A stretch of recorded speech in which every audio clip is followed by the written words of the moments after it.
কিছু কিছু কোম্পানি আছে ডিব্বা কোম্পানি, তারা ডাক্তারের পিছনে গিফট বা আরো অন্যান্য ইনে লাগা থাকে। বিড়ম্বনার শিকার হতে হয়, কারণ যারা সাধারণ রোগী আছে ওনারা ভুল বুঝতেছে যে আমরা তো আসলে সেবা করতেছি। বাইরে কান্ট্রিগুলোতে দেখেন একটা হলো ফার্মা মার্কেটের যে একটা রিপ্রেজেন্ট, ওদের কিন্তু অনেক সম্মান। কেউ বলছে দালাল, কেউ প্রতারক। রোগীরা মনে করছেন ডাক্তারদের উপহার দিয়ে ঔষধ লিখিয়ে থাকেন তারা। তবুও অপমান অবজ্ঞা নিয়ে পেশাদারিত্বের সাথে কাজ করে যান একজন মেডিকেল রিপ্রেজেন্টেটিভ।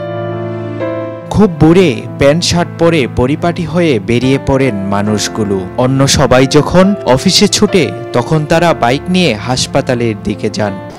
রিপ্রেজেন্টেটিভ হিসাবে বলে আর ওভারঅল সব সেক্টরগুলোতে একটা হলো ডিসিপ্লিনের মধ্যে থাকতে হয় এবং টাইমটাকে মেনটেন করে কাজটা করতে হয়।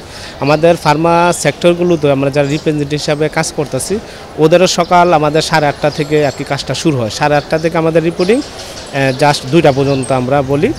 তারপরে 2টা থেকে আমাদের একটা ব্রেক হয়, আমরা আবার মার্কেটে 4:30 বা 5টার দিকে আমরা চলে আসি। 5টার দিকে এসে ওই সময় আমরা কাজ করে যতক্ষণ লাগে, রাত্র আপনাদের হলো 10টা 11টা, অনেক সময় 12টা বেজে যায় আমাদের আর কি।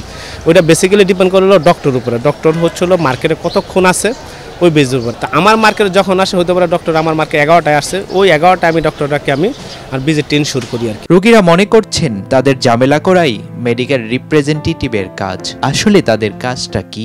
আমরা তো আসলে সেবা করতেছি, পেশেন্টের সেবা করতেছি এবং ডক্টরদেরকে আমরা যে নতুন নতুন যে ইনফরমেশনগুলো আছে ইনফরমেশনগুলো আমরা শুধু জাস্ট ডাক্তারদেরকে প্রোভাইড করতেছি, কারণ ওনারা তো অনেক ব্যস্ত থাকে। আর মেডিকেল সায়েন্স তো প্রতিনিয়ত পরিবর্তন হচ্ছে, মানে টেকনোলজি পরিবর্তন হচ্ছে, নতুন নতুন মলিকুল আসতেছে। এই ইনফরমেশনগুলো আমরা জাস্ট ডক্টরদেরকে আমরা ক্যারি করি আর কি। বিড়ম্বনার শিকার হতে হয়, কারণ যারা সাধারণ রোগী আছে ওনারা ভুল বুঝতেছে যে আমরা হয়তো ডাক্তারদেরকে কনভিন্স করতেছি। আসলে মূলত আমরা ডাক্তারদেরকে জাস্ট ইনফরমেশনটা দিচ্ছি আর কি, প্রোডাক্টের ইনফরমেশন, যে আমার এই প্রোডাক্টটা এই কাজে লাগে, মানে এই ইন্ডিকেশন আছে। কারণ ডাক্তাররা অনেক ব্যস্ত থাকে, ওনারা এত বেশি মানে পড়াশোনা করার মতো থাকে না। এই পেশায় প্রতিনিয়ত বিভিন্ন চ্যালেঞ্জ মোকাবেলা করেই কাজ করতে হয় তাদের। পান্না প্রাপ্ত সম্মানও আর চাকরির নিশ্চয়তা নেই বললেই চলে। অভিযোগ আছে ডাক্তারকে উপহার দিয়ে ঔষধ লিখিয়ে থাকেন তারা, কিন্তু বাস্তবতা বলছে ভিন্ন কথা। পেশেন্ট মনে করে যে আসলে আমরা গিফট বা এগুলাতে ডাক্তারকে লেখাই, এটা সম্পূর্ণ মিথ্যা।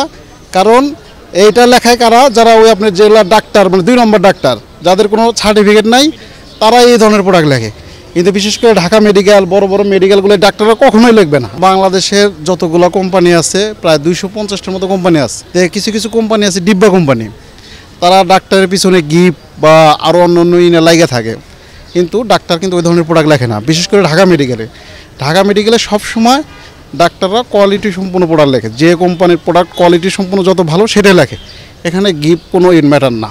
যদি গিফটটা ম্যাটার হতো তাহলে আপনার ডিব্বা কোম্পানিগুলো আছে বাংলাদেশে, যেগুলো নাম ছাড়া কোম্পানি, ওই সব কোম্পানির ম্যানেজমেন্টের লোকজন ফ্রিজ বিভিন্ন অফার করে, কিন্তু এই অফার করলেও কিন্তু তারা লিখবে না। কি জন্য? এটা লিখলে ডাক্তারের ভ্যালু থাকবে না। সারাদিন অপমান অসম্মান নিয়েই মানুষের কল্যাণে কাজ করে যান মেডিকেল রিপ্রেজেন্টেটিভরা। তারাও চায় অন্য সব পেশার মতো মানুষের একটু ভালোবাসা, একটু সম্মান। আবু বকর রায়হান, প্রতিদিনের বাংলাদেশ।